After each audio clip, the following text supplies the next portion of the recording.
여러분, 그 성경에 많은 말씀이 있는데 그런 문장 중에 가장 짧지만 강렬한 인상을 남기는 말씀이 있습니다. 두 문장인데요. 하나는 예수께서 오셨다는 말씀입니다.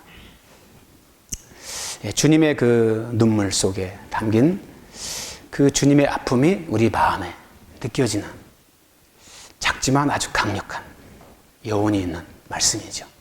또 하나는 데살로니가 전서에 있는 항상 기뻐하라 라고 하는 말씀입니다. 예수님이 우신 슬픔, 그리고 항상 기뻐하라고 하는 기쁨. 이런 슬픔과 기쁨은 반대되는 그런 단어처럼 우리에게 그 의미가 전달되기 쉽습니다. 그러나 기쁨의 반대말은 슬픔이 아닙니다. 사랑의 반대말이 미움이 아니라 무관심이듯이 기쁨의 반대말은 무감각이라고 이야기합니다. 슬픔을 느끼는 사람, 아파하는 사람은 다시 기뻐할 수 있습니다. 그러나 느끼지 않으려고 하고 못 느끼는 사람은 정녕 기쁨이 왔어도 기뻐할 줄 모르는 그런 사람입니다. 그래서 기쁨의 반대말은 슬픔이 아니라 무감각이다. 그렇게 이야기를 합니다. 우리가 살아가는 이 세상의 삶의 슬픔은 정말 싫습니다. 그런데 오늘 성경에서 하나님께서 우리의 믿음의 많은 그 여정 속에서 이 슬픔이 우리에게 얼마나 많은 또 영적인 유익을 주고 그리고 가장 중요한 기쁨을 줄 수 있는 자원이 되는지에 대해서 우리에게 말씀하시고 가르쳐 주십니다. 우리가 사는 세상에는 늘 기쁨이 있어서 기쁨으로 삶을 살고 싶은데 우리 마음속에는 원치 않는 근심도 늘 상존해 있는 것을 발견하게 됩니다. 어떻게 보면 기쁨보다는 근심에 더 많은 우리의 에너지와 또 시간을 소모하고 살아가는 것 같습니다. 그런데 하나님께서 오늘 본문을 통해서 이렇게 말씀하시지 않습니까? 그러므로 너희가 여러 가지 시험으로 말미암아 잠깐 근심하지 않을 수 없으나 오히려 크게 기뻐한도다. 이거를 잘라서 잠깐 근심했지만 기쁜다 이런 개념이 아니고요.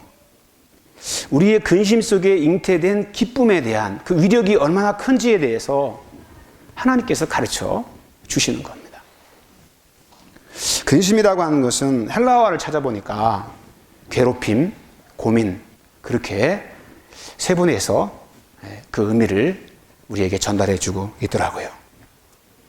초대교회 성도들은 예수님을 믿는다는 이유 때문에 많은 시험을 받았습니다.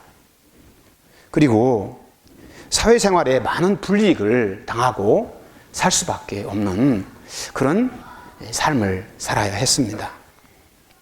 그래서 그런 근심들은 여러 가지 많은 시험으로 인해서 그들의 삶에 깊숙이 찾아왔고 믿음 때문에 나의 소중한 것을 희생시켜야 하는 그런 여러 가지 많은 힘들고 어려운 길을 걸어가야 했습니다. 그래서 어떤 사람들은 그것이 싫고 그것이 너무나 마음이 들지 않아서 스스로 믿음의 길을 등지고 세상을 향해 나가는 그런 사람들도 있었습니다. 근심과 고통에 대한 우리의 기본적인 생각과 태도는 싫다는 거죠. 누가 근심하며 사는 것을 좋아하겠습니까? 마음에 수심이 가득해서 현실을 살아가는 것이 얼마나 마음이 무겁고 힘든지를 우리는 잘 알고 있습니다. 몸도 지치고 피곤해지고 그래서 우리의 삶에는 그런 고민이나 괴롭힘이 없는 행복하고 큰 기쁨만 있었으면 좋겠다는 생각을 하기가 쉽습니다. 그래서 어느덧 우리들의 생각의 내리속에는 근심하게 하는 사람이 잘못된 사람처럼 보여지고 근심 그 자체를 나쁜 것으로 규정해서 우리 마음에서 배척하는 그런 삶의 태도를 견지하고 살아가기가 너무 쉽지요. 그런데 오늘 하나님께서 정반대의 메시지를 우리에게 전달하고 계십니다. 여러 가지 시험으로 너희가 잠깐 근심하지 않을 수 없다는 거예요. 그런데 오히려 크게 기뻐하는 결과를 가져온다는 것입니다. 삶을 무슨 수행하는 수도자도 아니고 고통을 즐기는 세리스트도 아니고 어떻게 고통과 근심이 왔는데 기뻐할 수 있는가? 근데 오늘 7절에 보면 그 이유에 대해서 명확하게 하나님은 제시하고 있습니다. 너희 믿음의 확실함은 불로 연단하여도 없어질 금보다 더 귀하여. 그렇게 주님께서 말씀하십니다. 여러 가지 많은 시험을 통해서 우리 가운데 시련이 오게 되면 너희의 믿음이 확실하여. 그렇게 주님께서 말씀합니다. 이 뜻이 한 3가지 정도로 함축되어 있는데요. 그 중에 하나는 믿음으로 주님을 섬기고 살아가다가 우리의 삶에 깊숙이 시련이 찾아오게 되면 마치 금을 재련하듯이 뜨거운 윤광로 속에 금이 들어가면 그 안에 있던 불순물들이 팍 빠져나가고 그런 과정은 힘들지만 정금처럼 단련되어져서 더 값진 것을 만들어 가듯이 하나님께서 우리에게 때로는 시련을 주실 때는 그 시련으로 인해서 우리가 더 값진 믿음의 사람으로 진정성 있는 믿음의 사람으로 하나님이 우리를 그렇게 정금처럼 만들어 가시는 또 하나의 은총이라는 것을 이야기하시는 거예요. 두 번째는 그런 정금처럼 우리가 그런 믿음이 단련이 되고 그런 믿음이 성숙해서 익어가고 그런데 이 세상의 삶을 살아갈 때는 그런 믿음의 삶이 감춰져 있어요. 아무도 몰라요. 덮어져 있기 때문에 그렇습니다. 그런데 오늘 본문에 보면 예수 그리스도께서 나타나실 때 그 믿음의 진가가 정금 같은 믿음의 삶이 드러나게 됩니다. 그래서 그 비밀스러운 믿음의 상태가 다 드러나고 숨겨진 것이 다 드러나서 마지막 3번째 주님께서 그런 믿음을 가진 거룩한 하나님의 백성들에게 칭찬과 영광과 존귀에 이런 것들을 주신다고 그런 것들을 발견하게 되는 축복을 우리에게 말씀하고 계시는 거죠. 그래서 여러분 우리의 삶에 믿음의 시련이라고 하는 것 믿음 때문에 당하는 여러 가지 많은 어려움들 그래서 그런 믿음 때문에 내가 희생해야 되고 포기가 강요되어지는 의를 지키기 위해서 어쩔 수 없이 받아야 되는 고난 그런데 하나님은 그런 시련이 결코 우연으로 주어진 것이 아니라 분명한 감춰진 하나님의 이 목적 속에서 우리의 그런 영광을 얻게 하시기 위해서 이 본문의 말씀을 접속사 하나라고 하는 것을 서두에 두어서 강조하고 계십니다. 하나님은 우리의 믿음이 불로 없어질 금보다 더 귀하게 돼서 주님의 나라가 임했을 때 주님께서 칭찬하시고 영광과 존귀의 거룩한 면류관을 쓰고 우리 하나님 앞에 영광을 올릴 수 있는 그런 하나님의 백성으로 우리가 서기를 원한다는 것입니다. 결론적으로 말씀을 드리면 우리의 삶에 믿음으로 인한 시련으로 인해서 근심이 크면 기쁨이 사라지거나 없어지는 것이 아니라 오히려 그 근심은 우리의 기쁨을 더 크게 만들고 그런 기쁨을 발견하게 되는 도구가 된다라고 말씀을 드릴 수가 있습니다. 우리의 삶을 지속해 갈 수 있는 것은 바로 이런 하나님의 메시지, 하나님의 이 말씀 속에서 던져지는 그 소망이 우리 안에서 기쁨으로 우리의 삶으로 화하기 때문에 그렇습니다. 살아가는 삶의 태도가 지금 현세에 당장 누리게 될 영광과 기쁨이 아니라 장차 주님이 내게 주시게 될 그 종말론적인 그 기쁨 그래서 언제나 우리의 삶은 항상 마지막에 있는 거죠. 그래서 우리의 삶의 태도가 언제나 진지하고 미래지향적으로 처신하고 하나님의 선한 가치를 선택하면서 삶을 살아가게 만들어가는 것입니다. 이 땅에서의 기쁨보다 그날에 이루어질 기쁨을 더 사모하고 바라면서 때로는 힘들지만, 때로는 고통스럽지만 우리 장로님 기도한 것처럼 우리의 삶에서 믿음이 익어가는 거죠. 아름답게 익어가는 것입니다. 전도서에서 보면 이 땅의 삶을 지속하는 많은 사람들에게 어떤 사람이 지혜롭고 우매한지에 대해서 우리에게 가르쳐 주십니다. 7장 4절에 보면 지혜로운 자의 마음은 초상집에 있어도 우매한 자의 마음은 잔치집에 있다. 그렇게 말씀합니다. 마지막에 종말을 생각하지 않고 현실의 기쁨과 즐거움만을 추구하는 쾌락주의자는 우매한 자라는 것입니다. 성경은 이를 철저하게 경계하죠. 그러나 지혜로운 사람은 초상집에 있듯이 종말론적인 삶을 견지하고 그런 삶의 태도를 취합니다. 그래서 오늘 주님께서 말씀하시는 이 본문을 통해서 우리에게 주시는 엄숙한 교훈이 있습니다. 오늘 성경 본문은 이 감정주의적인 신앙을 철저하게 배격합니다. 영광을 위해 고난을 배척하지 않고 적극적으로 그 과정을 주님과 함께 십자가를 지는 삶으로 나아가는 그런 의지적인 삶을 우리에게 말씀합니다.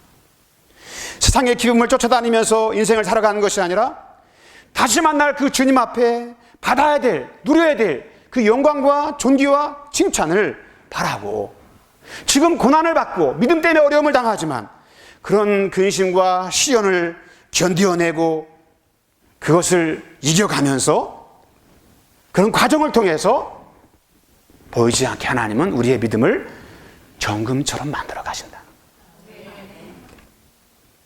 그래서 기뻐한다. 여러 가지 시험으로 말하면 잠깐 근심하지만 도리어 기뻐한다는 기쁨이 뭐냐면 열렬히 그것을 바라고 심히 기뻐하고 좋은 일 있으면 우리가 경축하지 않습니까? 경축한다. 그렇게 말씀하고 있습니다. 성도 여러분, 슬퍼함은 기쁨의 삶을 향해 나가는 삶의 원동력이 되고, 아파하고 힘들어하고 괴로워하는 것은 우리 주님이 주실 칭찬과 영광과 존귀를 얻어가는 과정이라고 이야기할 수 있습니다. 많은 사람들은 그런 과정 속에서 우리의 영성과 우리의 인격과 믿음이 깊어지고 성숙해지고 점검처럼 단련되어지고 그런 것보다도 자꾸 뭔가 그렇게 고통스러운 것이 근심이 싫어서 안 느끼려고 하고 그런 슬픔을 부정하고 부인하고 회피하고 버리고 떠나려고 합니다. 고통의 과정을 감내해가면서 견뎌내지 못하는 사람은 진정한 영적 성숙을 이뤄낼 수가 없어요. 우리나라 최초 목사라고 하는 김창식이라는 분이 있는데요. 이분은 모슴이었습니다. 너무나 가난하고 없으니까 많은 사람들로 인해서 막 무시당하고 그 삶을 살다가 그가 어느 날 결혼해서 남대문 그쪽에 정착해서 삶을 살아가다가 이상한 소문을 듣게 돼요. 외국인 선교사가 한국에, 당시 조선이죠, 조선에 와서 아이들을 잡아가고 가두고 몰래 잡아서 먹는다라고 하는 이야기를 들어요. 그래서 야, 이런 나쁜 놈들이 있나, 내가 위장 취업을 해가지고 선교사가 그런 일을 하면 잡아가지고 이 포도청에 끌고 가서 상을 받아야 되겠다, 그런 마음을 가지고 이분이 울린거라고 하는 선교사님 집에 위장 취입을 합니다. 그래가지고 독수리 같은 눈으로 감시를 하는 거예요. 언제 아이를 잡아가두나, 언제 잡아먹나. 근데 1년이 지나고 2년이 지나도 선교사님이 애를 잡아먹는 게 아니라 아주 인격적으로 대하고 예우하고 배려하고 그런 모습을 보면서 이분이 2년이 지나고 난 뒤에 그 선교사님의 그런 사랑의 마음에 감화를 받아가지고 예수를 믿기로 결정을 합니다. 그 세례를 받아요. 그러던 어느 날 민병석이라고 하는 관찰사가 평양에 오게 되는데, 이분은 그 예수님을 믿는 사람들의 그런 그 신앙을 굉장히 싫어했어요. 그래가지고 어떻게 했냐면 예수 믿는 사람들 잡아가지고 때리고 가두고 막 그랬습니다. 그때 그 셔우드 홀 선교사와 함께 평양에 같이 선교하러 갔다가 민병석 관찰사한테 잡혀가지고 감옥에 갇힙니다. 얼마나 매를 맞았는지. 나중에 그 감옥에서 나올 때는 거의 죽게 된 상태에서 나왔다 그래요. 거의 죽게 된 상태에서.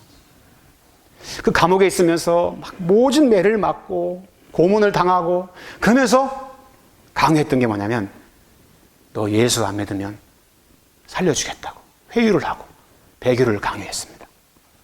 근데 그런 고난 속에서도 김창석이라고 하는 이분이 끝까지 배교를 하지 않고 부인하지 않아요. 매를 맞고 얼마나 여러분 아프겠어요. 그런데 끝까지 주님 앞에 믿음을 지킵니다. 그리고 감옥에서 나왔는데 이분이 1901년 우리나라 최초로 1호로 목사 안수를 받아서 목사님이 됩니다. 그리고 제가 기억하기로는 154개 교회를 개척하고 40여 교회를 건축을 하는 하나님 앞에 그렇게 귀하게 쓰임받는, 그러면서도 항상 이 목사님의 마음속에 한 가지 가장 중요한 좌우명이 하나 있었대요. 그게 뭐냐면 예수님처럼 낮은 곳에 가서 섬긴다는 거였어요. 낮은 곳은 힘든 곳이잖아요. 사람들이 별로 알아주지 않잖아요. 그런데 평생을 주님이 가셨던 그 십자가의 길을 따라가면서 낮은 곳에 있기를 소망하면서 자기 믿음을 지키며 삶을 살았다는 거예요. 그의 믿음과 신앙을 보면 예수를 믿는 것 때문에 힘들어서 믿음의 길을 포기하거나 주저하고 때론 타협하면서 세상이 편한 길로 나가는 것이 아니라 믿음 때문에 당하는 이 고난의 길, 좁은 길이지만 끝까지 주님과 함께 그걸 이겨내는 거예요. 무감각은 기쁨도 슬픔도 느끼지 못하는 목석과 같아서 현실을 부정하는 태도와 같습니다. 그런 사람들에게는 여러분 특징이 있어요. 현실을 부정하다 보니까 매사가 부정적입니다. 그러나 정말 주님의 십자가의 고난을 내가 내 마음으로 받아들이면서 때론 근심하고 여러 가지 많은 일로 우리가 어려움을 당할지라도 주님을 위해 받는 고난을 기쁘게 여기면서 그걸 달게 여기면서 그거를 감내하면서 내게 주신 하나님의 은혜가 너무 커서 내가 주님의 고난에 동참할 수 있는 것이 너무나 큰 영광임을 알기 때문에 오히려 주님을 위해 받는 고난이 그에게는 가장 큰 기쁨처럼 여겨지는 마음. 여러분, 이 신앙의 아름다운 뿌듯함이 내 마음에 쌓여야 돼요. 구전길을 걸어가 보지 않은 사람은 신앙의 깊이를 이해할 수가 없어요. 그런데 그 길을 걸어가면서 내가 그거를 해냈다. 내가 주님과 함께 그 길을 걸어 승리했다. 그런 우리의 삶에 자기 자신에 대한 지지, 자기 자신에 대한 인정, 부족하지만 그렇게 주님 앞에 삶을 살려고 노력했던 우리들의 모습을 우리 스스로 우리 자신에게 인정하면서 내 마음속에서 주님 앞에 주님 부족하지만 이렇게 살았습니다라고 하는 자기 뿌듯함이 없으면 영적인 자존감이 형성되지 않아요.